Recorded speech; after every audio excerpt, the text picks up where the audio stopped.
नमस्कार, मी गणेश पाटील।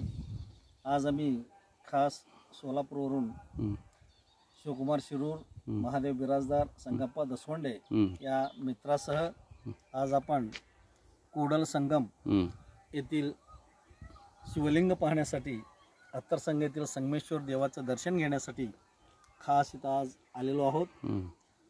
तर इथं आल्यानंतर आम्ही जे मुख्य लिंग आहे, जे शिवलिंग आहे की ज्याच्यामध्ये छोटे छोटे 359 मुख आहेत +1 एवढी मुख असलेलं लिंग, प्राचीन लिंग इथं आहे। त्या लिंगाचं दर्शन घेण्याचा योग आज आला।